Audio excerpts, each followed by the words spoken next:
Hey, welcome and thank you for joining us this evening. I'd like to just first start by uh, welcoming you to a Reading League Michigan event. The Reading League Michigan is to bring evidence-based practices to our state and help with the mission across the country, particularly to empower parents, teachers, and all stakeholders so that we believe all children can learn to read and all teachers deserve to be equipped to do so.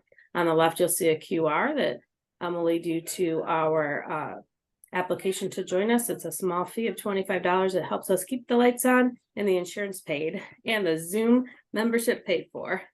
And next week, we are pretty honored to have Linda Diamond presenting an overview of the Reading League, the National Reading League Curriculum Evaluation Guidelines. It's a tool to help walk you through making considerations as you choose curricular resources to make sure that you have a tool to guide you in picking curricula that is aligned to the science, the research, and it's evidence informed. This QR will get you to the registration there, and you can also go to the readingleaguemichigan.org. And Linda Diamond will talk to us a little bit about ed reports, how it might be helpful, and where it has less utility. So please do consider joining us again next Thursday from 7 to 8 p.m. And with that, I would like to introduce you to our guest presenters this evening. They'll be presenting on secondary MTSS implementation, one school's journey. I will leave the story to them, but I do want to introduce you to our presenters. John Vale is a literacy implementation specialist from my MTSS Technical Assistance Centers. John has spent for the past 10 years, he's been fortunate to serve in many examples of as a trainer and an instructional coach. During this time, John's primary focus has been on the teaching of secondary content area literacy and reading interventions. Previously in his 30-year career, John has been a middle school principal, an interventionist, a school psychologist, a content developer, and a consultant, as well as serving as an adjunct faculty at the college level. And for those that, at least here in Southwest Michigan, I know that his reputation and the high esteem that he has held him comes before. He is just held in such high regard with all things MTSS. So I'm pretty honored and a little bit fangirling here that we have the opportunity to have you here this evening, John, and his partner, Kate, who is also a literacy implementation specialist through my MTSS Tax Center. Kate is a literacy, I just said that, literacy specialist, and she works with schools around the state, coaching school level teams, classroom teachers, and reading interventionists in best practices for intensifying literacy instruction and the supports across the tiers. Prior to joining the center, Kate was a special education teacher and behavior specialist for 22 years in Oakland and Kalamazoo counties. She also served as a reading interventionist in the middle school level as part of a model demonstration grant funded by OSEP. Kate received her undergraduate degree from Miami University and her master's from Marygrove College. With a hearty thank you and welcome, I want to turn this stage over to Kate and John. Thanks, Rebecca. You're more than kind. Kate, you want me to kick us off here? Yeah, as it was mentioned in Kate's bio, that what we're going to talk to you about tonight is our journey on a grant. There was an RFP, a request for proposals, put out by the Office of Special Education Programs at the U.S. DOE, saying we're having trouble cracking this nut when it comes to really knowing what to do with secondary students. We have a number of kids who struggle to read and having trouble finding it. And so they authorized 3 different projects across the country. Sharon Vaughn had one of them down at the University of Texas. There was another one at Los Angeles Unified Schools. And then lo and behold, we got the other grant that now we serviced in Southwest Michigan. So that was back in 2015. And at that point, my role was to be an instructional coach and a systems coach for some of the schools that were a part of that project.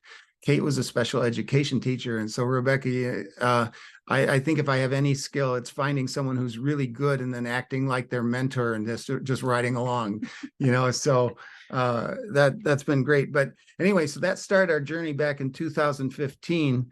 And so we're going to tell you a little bit about that, obviously a thumbnail sketch of it. And then Kate's going to talk about what got accomplished in that time. And then when we're done with that, just some big ideas. But I guess the thing I'd like to say is if anyone would like to talk through this further incrementally, I am more than willing. I know Kate is as well. And we've got some people that do that I get a phone call every few weeks. Okay, we're at this stage and we've done this. Now what? And those conversations are such fun.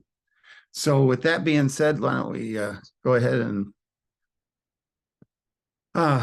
one of the delightful things that we did was pull together a group of individuals, mostly headed by Dr. Anita Archer and Dr. Kim St. Martin, to really develop this plan. I remember being in a hotel room up in Lansing for about 3 days with Anita and Kim, and we just fleshed out what should this look like, what is our proposal going to be, and so that was just great fun. And we ended up having 8 middle schools be a part of the program, 4 that we directly coached through for a 4-year period. So, and Kate, you are a part of one of those schools, and that's the school we're going to talk about. But do you want to say anything about this team that you had? Yeah, sure. So I was a special education teacher at Portage North Middle School in Southwest Michigan. And I was fortunate enough to just walk into this grant. I had been an emotionally impaired classroom teacher before that.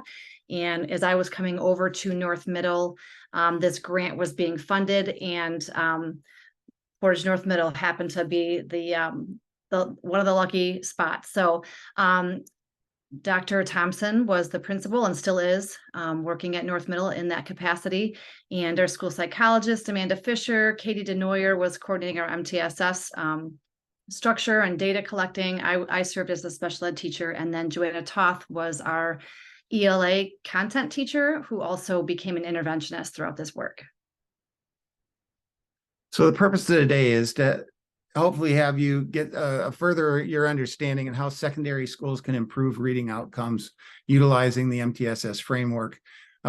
We have 3 objectives, I think, on the what we want to do is describe the integration of Tier 1 instructional program with a partnering intervention sequence.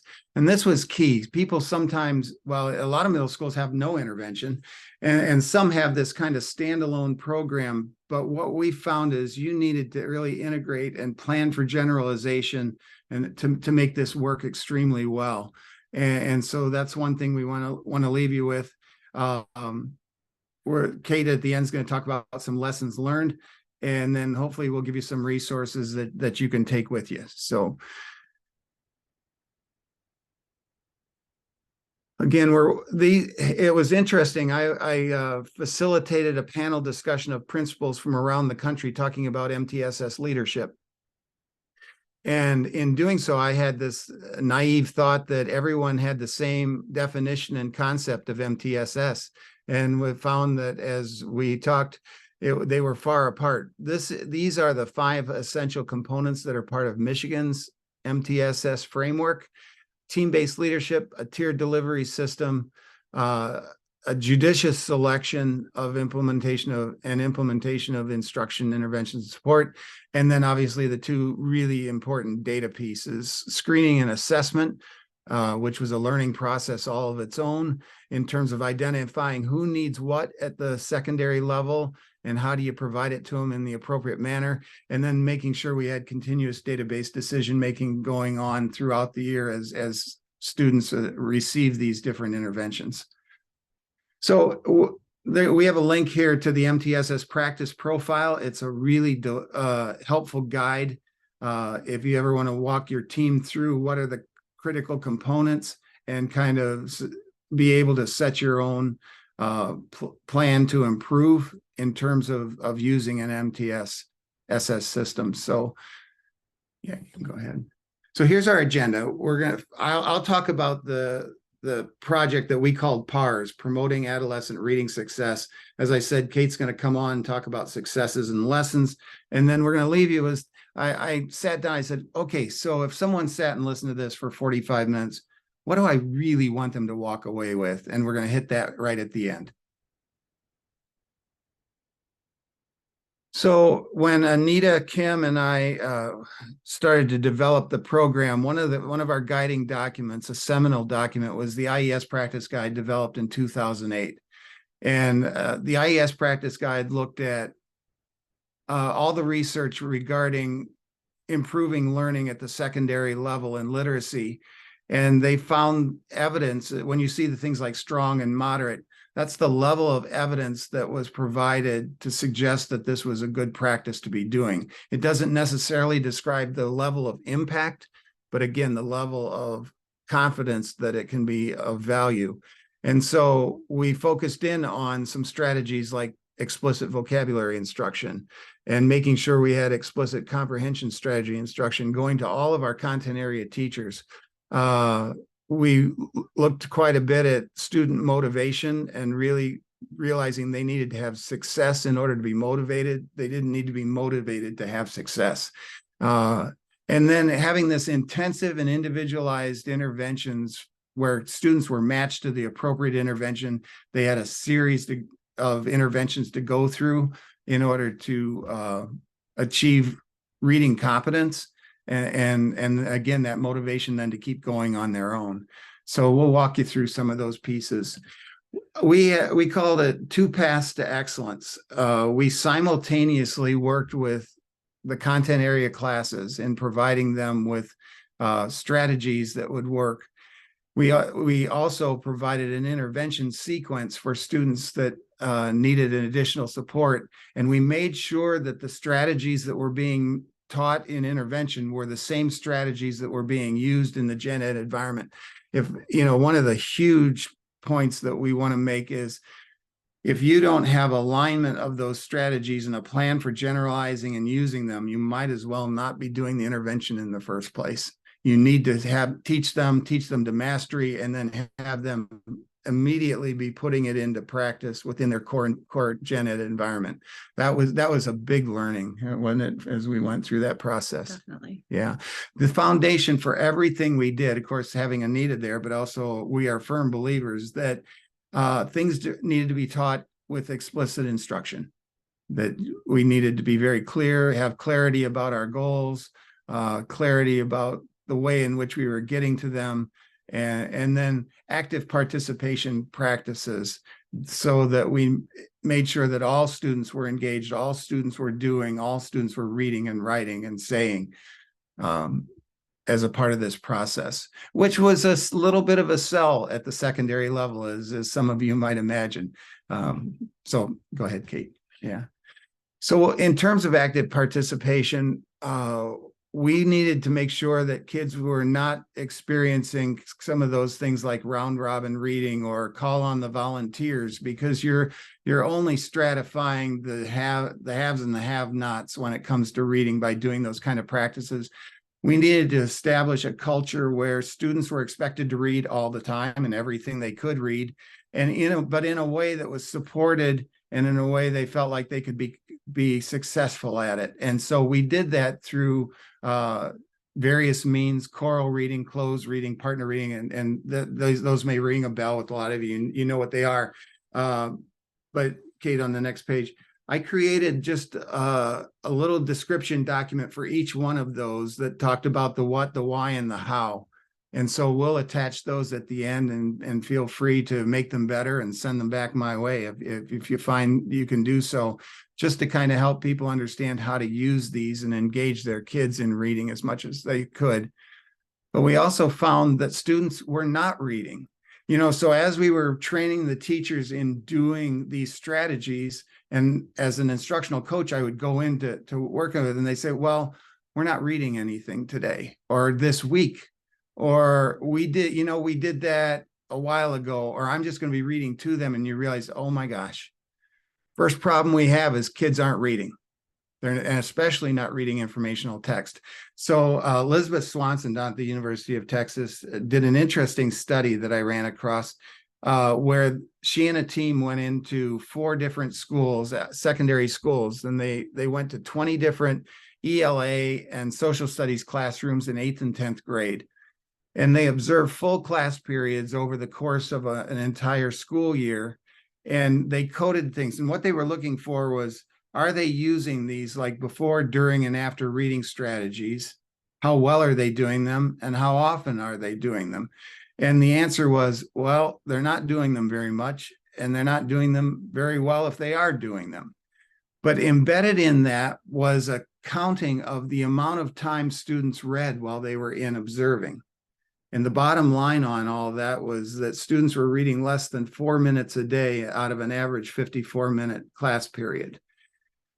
Well, the point is not that students need to be reading constantly. There's other things you need to be doing in your core classes. At the same time, how in the world do we expect our students to get better at comprehension strategies if they're not practicing them in the environment, getting feedback, and actually utilizing those skills in the process? So that was one of the huge barriers, is like, no, we got to get some reading into this situation. We focused on informational text because informational text takes on an increased importance as kids go up in grade. You see by this chart here, going from 50% at a 4th grade level of the text that they read. And I would suggest that that's probably high, to 70% once they hit a senior in high school. It does not mean that narrative is unimportant, but it does suggest that kids have had a lot of practice with narrative. They understand narrative genre. They do not understand informational text, and it's not to be read in the same way. You don't start at the first word and end at the last word and say, okay, I read it, that was great, like you might a story. There are a number of other ways in which you need to engage with the text during that time. So we focus primarily on informational text. You can see here on the slide, there's just some reasons why informational text. And I don't think I need to convince people of that, other than the fact that we believe that was the appropriate place to focus. We wanted to make sure that students had a good grasp of how to attack informational text, and from a standpoint of before reading, during reading, and after reading strategies, that we had a package of them. And we actually insisted on it be a common package for all teachers, so that students didn't go from classroom to classroom saying, okay, I'm in this classroom now, what's their set of strategies? We made them school-wide. Some worked better with some classroom types, like math took that explicit vocabulary and ran with it like crazy, because within the terminology is your concept, and you're right teaching the concept. We used an SQ3R process: survey, question, read, recite, review.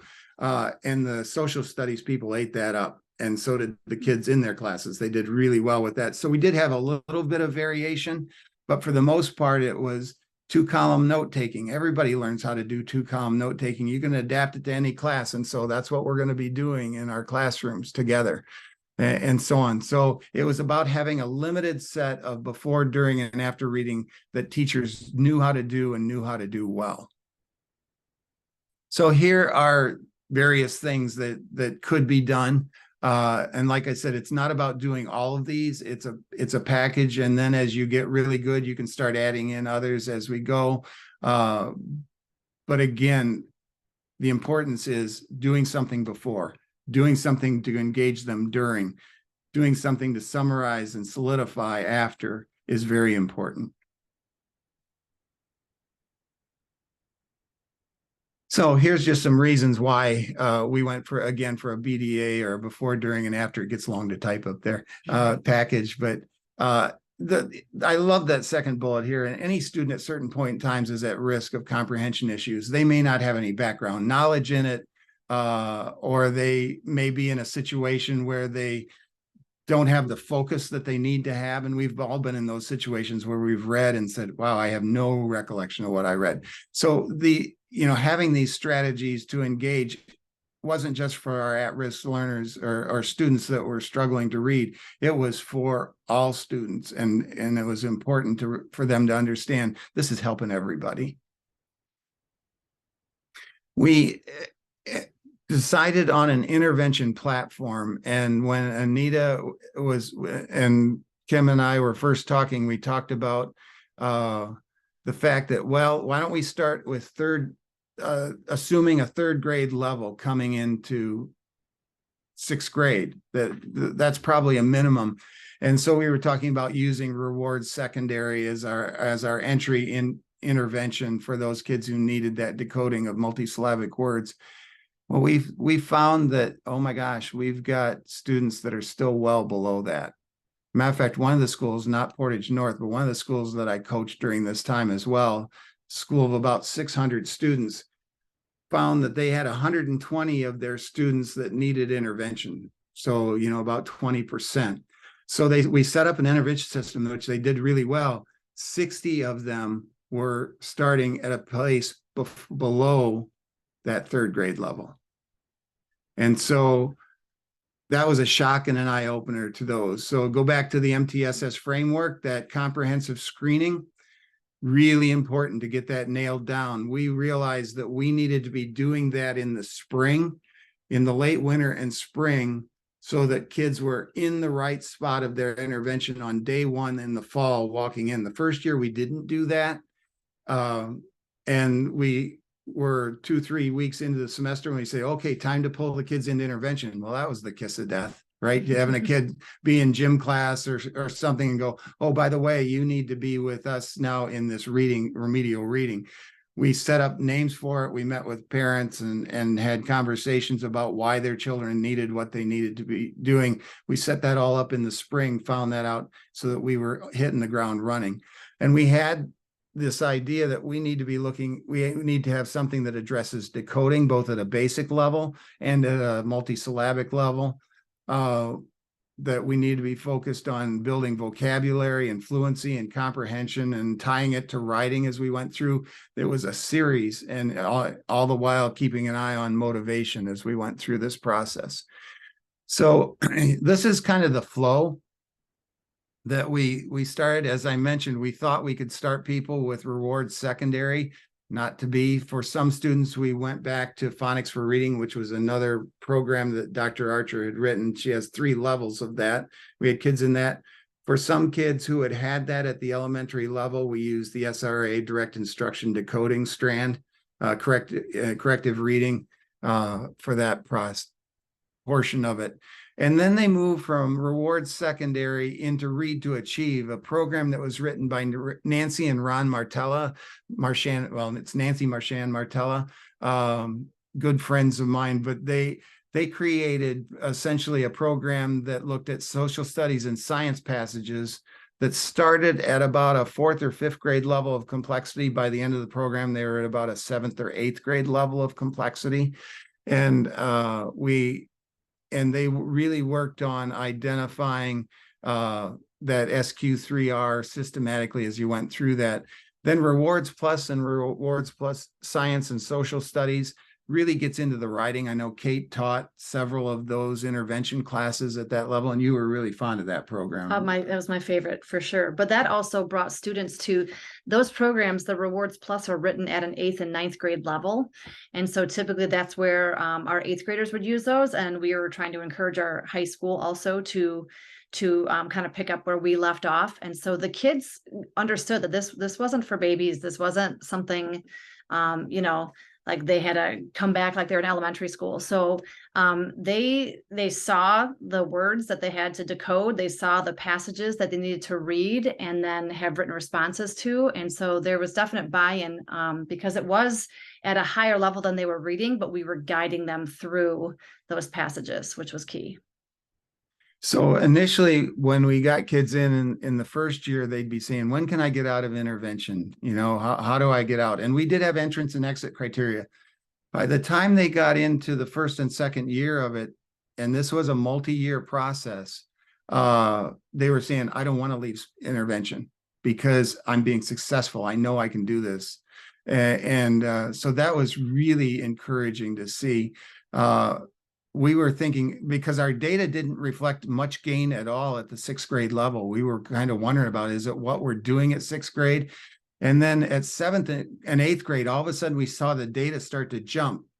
And we could talk a while about why that might be, but in looking at Sharon Vaughn and Jack Fletcher's work, they also identified that 1 year you didn't see gains, 2 and 3 years you did see gains. And so think of this, folks, if you're thinking about a secondary process for intervention, think about it as a multi-year process. And just in time, huh? The other thing we learned was focus on mastery of skills. As kids go through the intervention, the first year we did it, we were training the teachers, and they were doing it with levels of fidelity that were appropriate. But some kids were not making it. They were just not mastering what they needed to master. And so the comment was, well, I guess they need to do it again.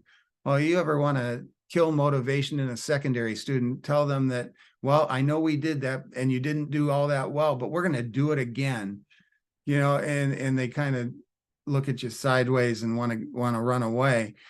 We realized we needed to establish mastery in the moment. And so most of the programs we had in program mastery tests, mastery checks throughout. If they were not making the progress they needed to be made, we said, don't worry about the pacing at this point. You're not completing this program in a certain amount of time. You are getting mastery of your students. And we had intensification routines to do and so on as they went through this. That was a game changer in terms of actually seeing our kids make progress. So fidelity to the implementation was not enough. That was a big eye opener. It was about mastery, kids showing mastery. If they weren't showing that, you needed to keep going at them until they did. So if this is just a slide for further processing, if you want to have this conversation back at the ranch, back with your folks in your schools, it's a good time to have these kind of conversations. We're not going to obviously go through this at this particular time. Were there any questions or something in the chat before I turn this over to Kate to talk about next or the lessons learned? No, Julie, commented on going at the pace that the students need. And that was sort of the beauty of these secondary interventions. We weren't keeping the pace with core instruction. We weren't keeping the pace to go, got to make sure we get through this program by this time in the year. We were definitely teaching to mastery, and the students found success in that. And as students either came into or joined in the middle of the year, there was still time for them to practice the routines and the instructional practices built into the program. Whether, it was like, well, hey, we're on Unit 5 or we're on Unit 13, we are continuing to focus in on the critical skills that they needed at the secondary level. So I love that comment, Julie. Okay, we'll keep going, but please feel free to come off mute or chat some things if you have questions or comments. Answer this question before you move on. Yeah, go ahead. Oops. Whose question? In the chat, someone asked, were students pulled out or was the class scheduled? Oh, gotcha. Thanks. This was at the secondary, it was a scheduled class. And so they weren't being pulled out of anything. We actually, in the students had 2 elective choices, and one of their elective choices would be reading.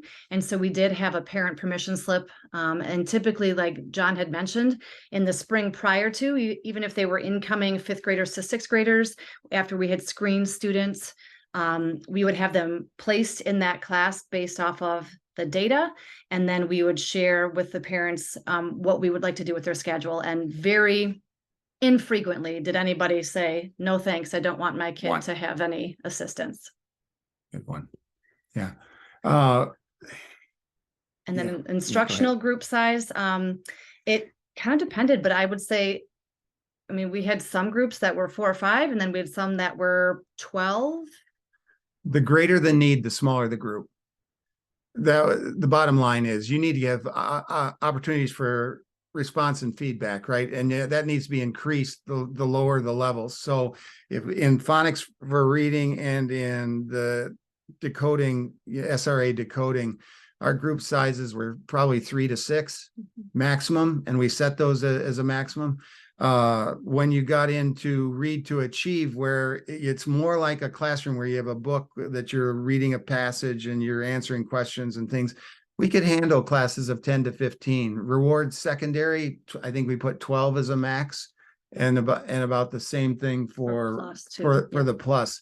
So those of you who are administrators that might be listening to this, realize you've got some commitments, both in terms of resources and time. We had one of the schools decide that, well, how about we try taking a few minutes off of all the other class periods and creating this common 30-minute block within the day. Well, I did that as a principal and I knew it didn't work, but they tried it. And the problem is 30 minutes isn't enough to get your kids in, get them going in the program, and then get them back out again if you're going to really close the gap. And we were dedicated to closing the gap, right? So, and that's what was helpful to Travis Thompson, the principal at North Middle. I mean, I can only speak to that building. John was at multiple sites, but the administration was all in, and they were committed to the fact that this was a coursework. This was important. It wasn't going to be 2 days a week or 3 days a week. It was a 5-day-a-week full class period throughout the student's day. And until, exit criteria was met, they were there. But like John had mentioned, there were several students that then didn't want to leave because of the amount of success that they found. The school that actually did that 30 minutes abandoned it halfway through the year, reworked every kid in the school's schedule, and built in a full 60-minute intervention period.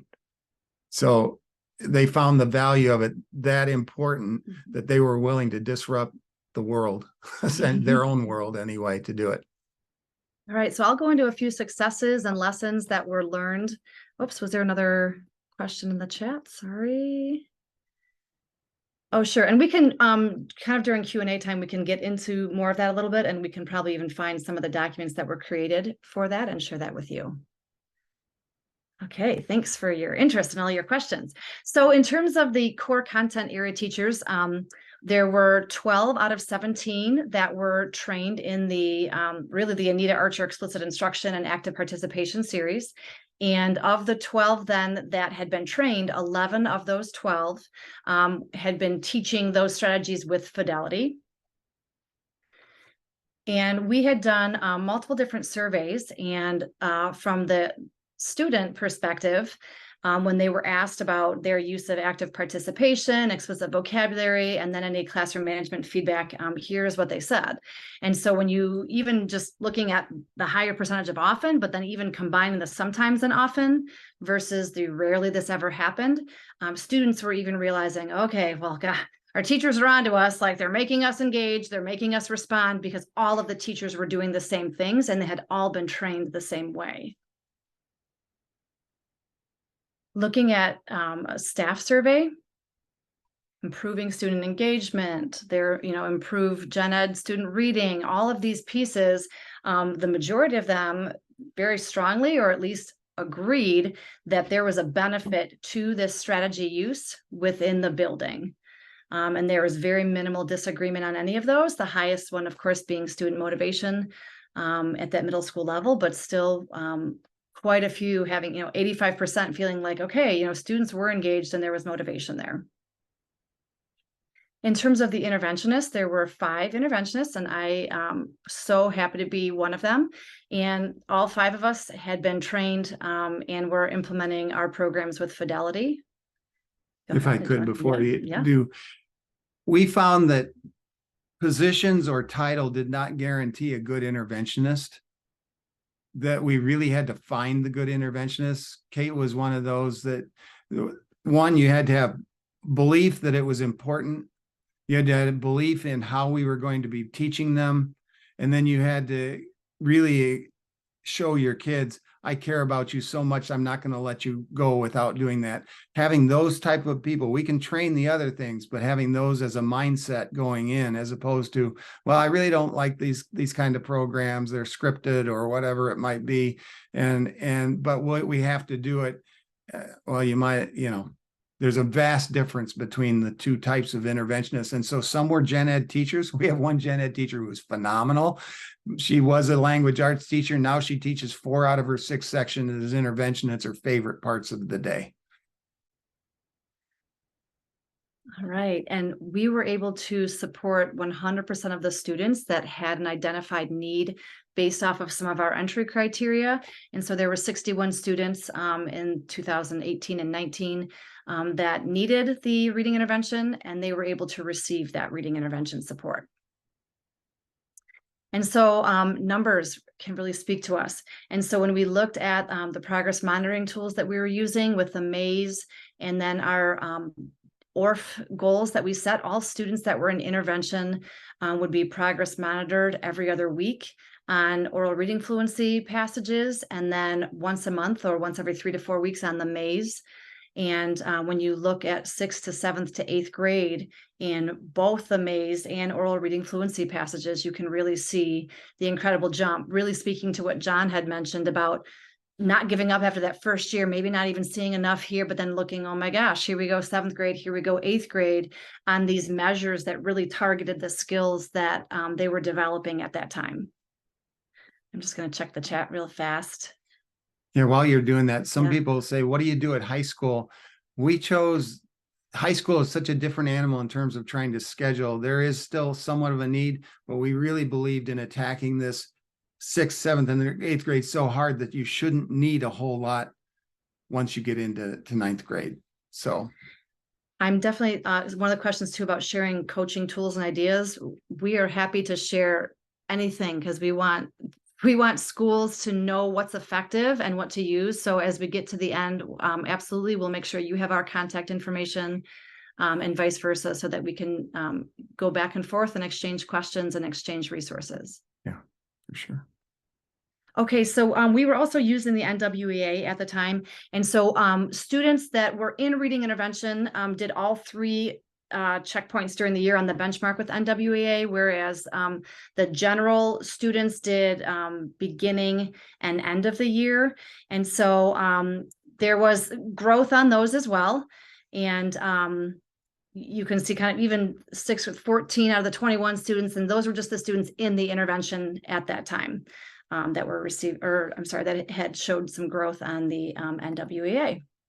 And then really looking at the MSTEP data as well, based off of comparing our results to the state average in 6th and 7th grade ELA MSTEP. There was a 6% differential in our favor for students with IEPs, and then 14% with looking at some of our SES population with an increase in scores over the state average. And so PSAT for the 8th graders, they also showed a 10% increase on evidence-based reading and writing. And so again, here are just some of those processing questions that we would encourage you guys to look at with your teams and back at schools to just have discussions. How are students doing in your secondary settings? Are they exhibiting reading delays, and what's being done about them? What strategies, what resources do you have that can help them grow and improve in their reading skills? And what are you using to monitor student progress? So definitely just some things to consider. And the PowerPoint will make sure, I know Rebecca had mentioned that she'll make sure it's attached and sent out to people and posted so that you have these questions and you have all of these slides as well. So a few reflections that had come from the building leadership team, from the gen ed staff, as well as interventionists are on these following slides. And so there were a lot of positives that had come out of having these interventions in place. The leadership team started referring more to the reading tiered fidelity inventory and really trying to manualize the process. How can we create documents? How can we sustain a system? How can we keep members that are really able to support this work in place from year to year? The general ed population, we're noticing more active engagement by their students, and several of the teachers have continued to use those now years after we had done this work. The intervention team started meeting monthly, started recording themselves or having somebody cover their class so that they could go observe other classrooms. And there were increased scores that we saw, but then also increased student confidence. And so there's actually, this isn't the only page of positives. There starts to be this long page of, oh my gosh, what else happened? Teachers started noticing even just teaching the explicit vocabulary instructions, engaging students in their classes had huge impacts in their not only daily routines, but as kids were going on field trips, the math departments ended up having just better, more cohesive discussions. Intervention, again, students didn't want to leave. There was improved stamina for student reading. And then students just understood that, this isn't playtime. Like, we're here to help you become better readers. And it is bell to bell. Like, we are using these routines and they were used to it. And then other interventionist positives, they were exceeding expectations that they had of themselves, and that even just looking at progress monitoring tools, they were making progress. And what I really loved was we had students with and without IEPs in the same intervention classes, and so it was really beautiful coordinating. It didn't matter if I was a special ed teacher or you were the gen ed teacher teaching an intervention class. We had students grouped based off of the program that they needed. And so it didn't matter if they had an IEP or not. And there was really great buy-in from students. A couple of things we had to deal with. One was the special education thought that we need to be doing what we typically did in special education at secondary level, helping kids read their tests to them, get their homework done and all that. And it was almost though we were competing for time. So these interventions typically were not counted as their IEP time. They were in addition to. Yep. Okay, so just some lessons learned, and I know I want to make sure that John has time to kind of recapture and go over some of the big ideas, but it was really important that the leadership had total buy-in and knew that they needed to create time and space for this to happen in the schedule, in the hiring practices, making sure that they had people that were willing to be trained to fidelity and then implement these and not just abandon them once the instructional coaches left. Gen ed teachers really saw the strategies working in their classroom and then wanted to have refreshers on whether they were administering the maze or, how are we going to from year to year make sure new teachers coming in know these strategies. Intervention time, we knew that for some kids, they needed even more than just the intervention. And so how could we intensify some of those pieces? And how could we make sure that the strategies and the terminology we were using in intervention could also be seen and used out in the general ed classroom? So I'm going to go through a few pieces. One thing that I would mention that came across not only for interventionists, but at leadership team was that we really had to make sure, like John had mentioned, that we had the right people in the right positions teaching the interventions. There are some schools that really have fantastic parapros that are supporting this work. And I'm working with some of those schools now, and the parapros are incredible. There was a high amount of turnover with parapros teaching the intervention at Portage North Middle when I was there, and we just knew that the students with the highest needs needed to be with the most qualified instructors that were consistently there. And so we really had to keep our eyes on the groupings and who was providing support in those groupings. Something else that was just over here too, the leadership team really started to invest in the science of reading and making sure that staff started to be trained in letters so that they could really build their background knowledge as they were implementing these interventions. So I know I'm looking at time here a little bit too, and we'll make sure we have these in place. Just giving you a chance to look at a few of them. But even through COVID, we were able to continue with our intervention. Explicit vocabulary in the gen ed classroom continued to happen, even if it was virtual, because these were just things that we were using, whether we were in person or online. And they sustained that, and they're still using them in classrooms today that had the opportunity to be trained here. For reading intervention, we continued to teach it. We definitely had to adjust and be flexible with some of the things that we had and getting materials to students. But we had 70 students that continued to receive reading intervention while we were virtual, all the way from phonics for reading level 1 through the rewards plus social studies. That's amazing. The progress monitoring was not as frequent, and that became a little bit challenging, but students were still able to be receiving solid reading intervention instruction through Zoom. Yeah, now we've talked about a lot of good things. There's a couple nuts we didn't crack. We did a tier 2 or tier 2.5 in terms of level of intensity of intervention.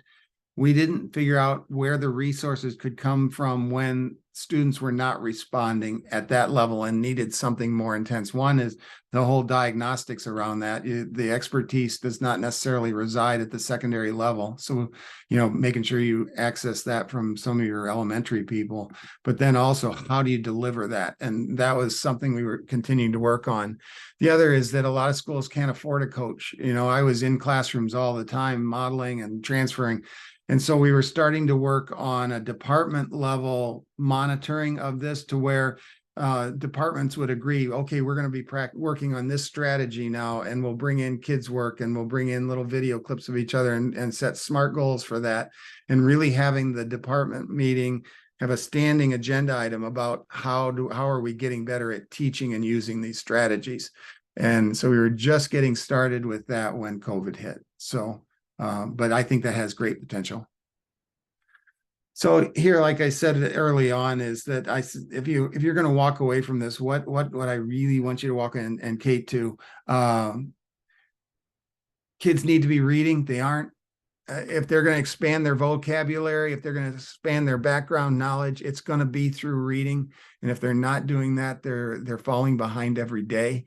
They need to be reading as much as possible and not being read to as much. There are times when it's appropriate to read to a kid who struggles to read and to bring those in, but they should not be the norm. They need to get better. They have to practice, right? We had some kids coming in having their pre-service training teachers and people who were applying for positions say, well, if I just get some interesting books pulled together, these kids will be fine. And we all know that that's not true, right? Motivational books, interesting books to the student is great, are great. You need to have that piece of it, but you need to teach them skills. They're not going to get better without being taught skills. And a motivational book is not going to do it for them. One size of intervention. I've seen a number of secondary schools that just had one thing, and everybody that had reading issues went to that one thing. You have behavior problems. Then you either have kids who don't need to be there because it's too easy for them, or they don't need to be there because it's too hard for them. Either way, or you get these huge class sizes trying to solve it. One size does not fit all. There has to be a continuum, and kids should be able to plug in and plug out as necessary. That intentional generalization, I can't speak highly enough about the need to do that. That is the secret sauce that takes it from learning it in an isolated spot to using it and really getting good at it so that it has serviceability to you. With that too, I was able to, using the Read to Achieve program and using the SQ3R note-taking strategy, once students got good at short text, we would take the grade level social studies textbooks. I would be, in conjunction with those teachers and say, where are you? What's your next chapter? And then we would tackle those pieces using our SQ3R strategies and intervention. And the kids were like, well, I totally understand it this way. It's like, well, yeah, this isn't just for my class or for this class. Like, let's take it out into your other classes. You need this for high school. You need this beyond. As an adult, you have to read things, and you need to be able to figure out how are you going to understand these pieces too. And so we were able to take core content and then embed that into our interventions after we had explicitly taught the strategies necessary. Next one. Yeah, we're good. So the foundational elements, obviously working in a multi-tiered system that is aligned is important. Giving those alternate reading practices, just kids getting used to the fact that, the middle school teachers originally said, oh, that seems kind of elementary. It's kind of babyish to have choral reading and stuff like that. And once kids got used to it, and it was just the way it flowed in the classroom, it was no big deal. As a matter of fact, they really liked some of it. So Yeah, I mean, it was the norm. And if the teacher set the groundwork that this is what we do, and those kids had intervention, and then they had core, and they had teachers at both sides saying, no, this is what we do. Like, I need your voice with me, no exception. So let's go, let's do it. Let's make some, let's have a good time with it. So the kids just got used to it. And again, that generalization piece and having your core teachers trained on those elements of explicit instruction, active participation was really critical. Explicit instruction, there's no argument it's effective. The argument is around, is it the best way to teach kids? For some reason, there's still that debate out there. We just took that off the table. It's like, no, this is what works. We're going to be doing it. And we have some teachers that were a little resistant to begin with, say, I would never teach any other way. That they just saw the benefits. I talked about the common before, during, and after reading strategies.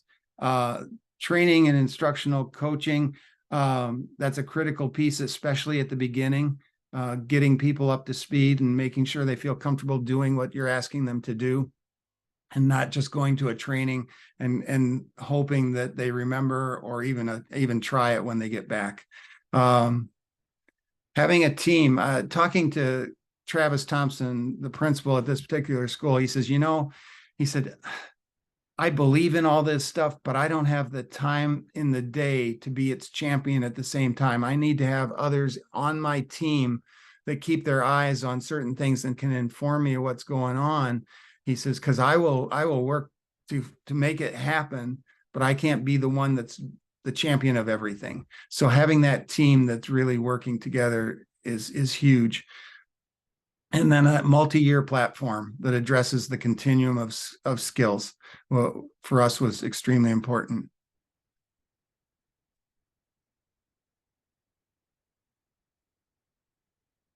Yeah, just let you read those.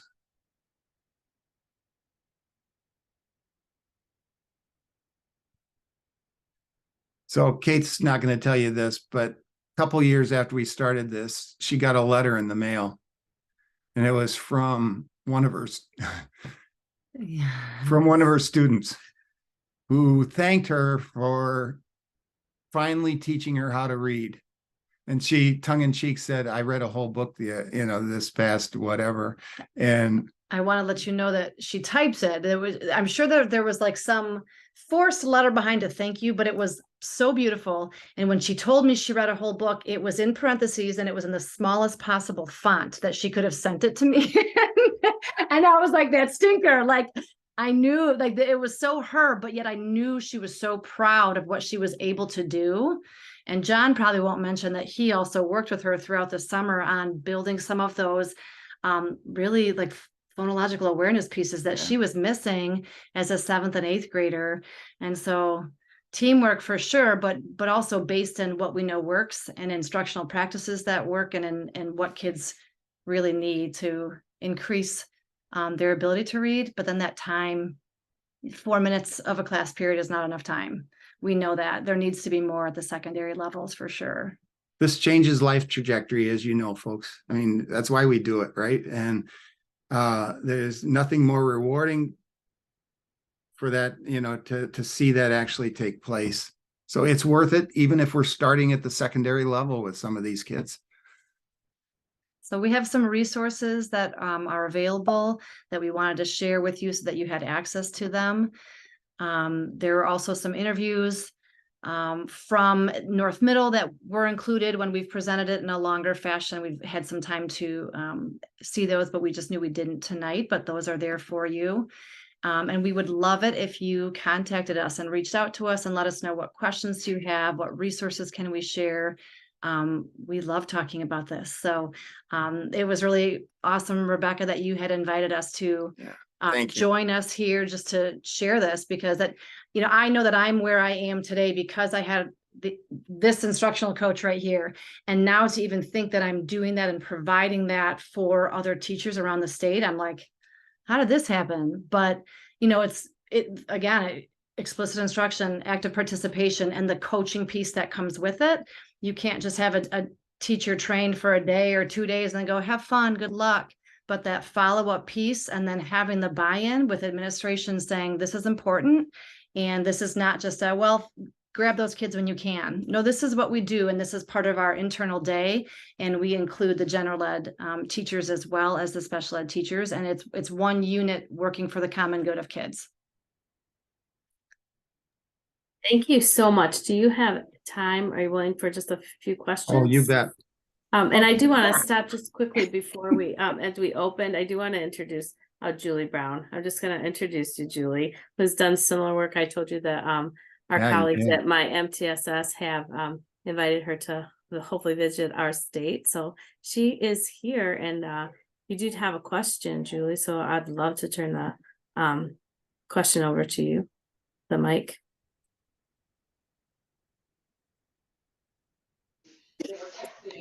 I was wondering about this whole presentation and your work. It's just absolutely incredible. And Cheryl Ferlito and Shaka and Chelsea and Nancy, it's just wonderful for you to share your work with us. Thank you. I was wondering how you got initially your principals on board. You'd said that was so important. And then also, I missed the first 10 minutes. Did you cover what you use to train folks on explicit instruction? Did you read the book? Did you read Anita's book or? We had Anita.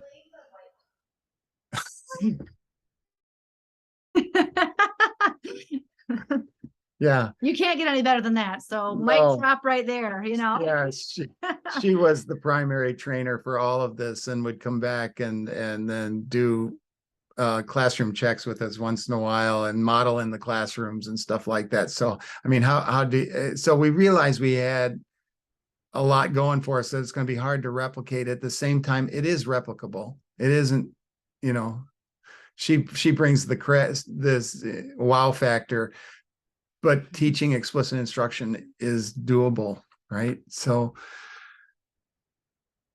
you had another question at the start of that, though, that Principals. oh, how'd we get the principals on board? What we did was we went around and pitched this to the leadership teams of several of the schools within our catchment area, because we knew we were going to have to go out and actually coach. So we had to be within driving distance, because that was going to be our everyday job. And we went out and pitched it, and then said, we have to have 80% of your staff buy in on this. So we did staff presentations. And so we had 17 schools that we approached. I think 9 actually said, yes, this is what we want. And we worked with 8 of them. 4 of them kind of, you can participate in our training, but we don't have the capacity and the funds to be able to coach you.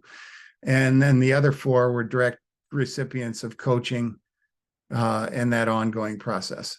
So, and all the materials and stuff. So that's how we got started. And I know coming out in the next couple weeks, because I'm sure there'll be some spots open. So keep your eyes open. I'm hoping, if you're not, that you will add yourself to the My MTSS email list, because Anita Archer is coming to Detroit in August. And I know that there are some partner schools that have some initial first preference in getting them trained. It is a week long, but she will be running her Explicit Instruction Academy in Detroit this summer. And I know it's limited to 150 spots, but I know that there will be some openings after the partnership schools either commit or find that they can't make that week work for whatever reason. So please, I know that that's probably coming out in about 2 weeks, to open it up to other people within the state. And oh my gosh, to have any of your staff go to that would be life-changing for them, for sure. Julie, Rebecca mentioned some of the success that you're having. So I'm really curious, having listened to what we had to say, were there pieces that you said, oh yeah, I found that too? Or was there something else that you have found that's been real important that we didn't mention?